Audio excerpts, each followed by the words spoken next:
سلامونه درنو ملګرو. خدای دې وکړي چې ټول ښه یې. موده پس مې د افغانستان یوه ډېره په زړه پورې لوبه ولیده چې په بیټینګ بالینګ دواړو برخو کې ډېر ښه پرفارمنس وکړ، او دا د افغانستان لپاره له دې امله مهمه وه دا لوبلړۍ چې افغانستان د 50 ورځ نړیوال جام ته نیغ په نیغه لاره پیدا کړه. هغه د کوالیفایر یا د لارموندنې پړاو چې وي هغه که څه هم له کمزورو لوبډلو سره وي، خو سختۍ پکې ډېرې زیاتې وي، پریشر پکې ډېر وي. نو دا ښه خبره ده چې افغانستان نیغ په نیغه لاره پیدا کړه. د رحمت شاه لپاره مهمه وه چې هغه په خپلې لومړۍ لوبډل مشرۍ کې آیرلینډ غوندې پیاوړې لوبډلې ته په خپل کور کې ماتې ورکړې ده. تر دې دمه یې لوبلړۍ 3-0 ګټلې. یوه بله لوبه پاتې ده، په دغه لوبه کې د ابراهیم ځدران او ورسره د صدیق اتل په ځانګړې توګه پاڼۍ ډېرې د ستاینې وړ وي. صدیق اتل یو ښه پاڼۍ وکړه، ډېره موده بعد یې وکړه او هغه ته اړتیا وه چې دغسې یوه پاڼۍ وکړي. همدارنګه ابراهیم ځدران خو د 1 سلیزه وه، رښتیا هم په پاڼۍ کې ښکلاوې او خوندونه ډېر زیات وو.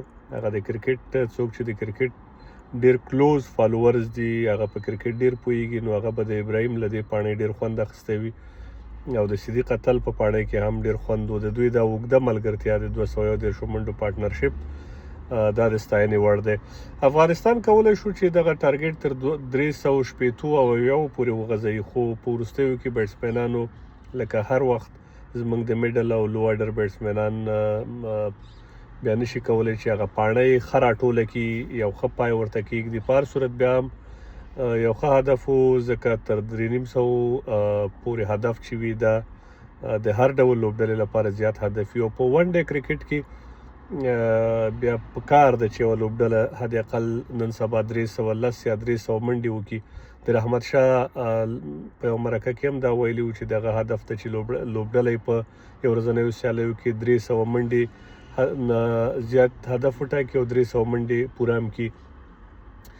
په دې لوبو کې د یمین احمدزي توپ اچونه هم د ستاینې وړ ده. ډېره موده بعد راغی، د یو ایکسپیرینس توپ اچونکي په توګه ډېره ښه توپ اچونه وکړه. نور ځوانان هم ښه وو، ضیا شریفي او یا ورسره فضل حق ښه کېږي.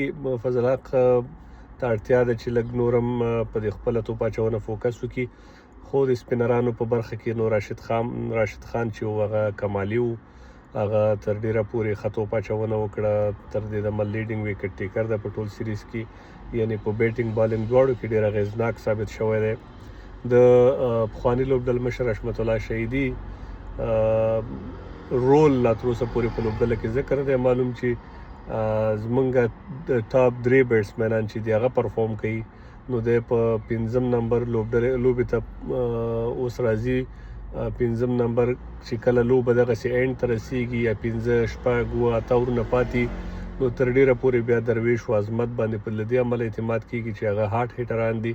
نو خدای دې وکړي چې افغانستان په وروستۍ لوبه کې هم ښه پرفارم وکړي او دا باقي چې کوم لوبغاړي ورسره په تر دې دمه د لوبې چانس نه دی ترلاسه کړی، دې ټولو ته چانس ورکړي او وګوري چې کم لوبغاړی فورم کې دی او کومو ته په راتلونکي وخت کې د بدلون اړتیا پیښیږي. مننه.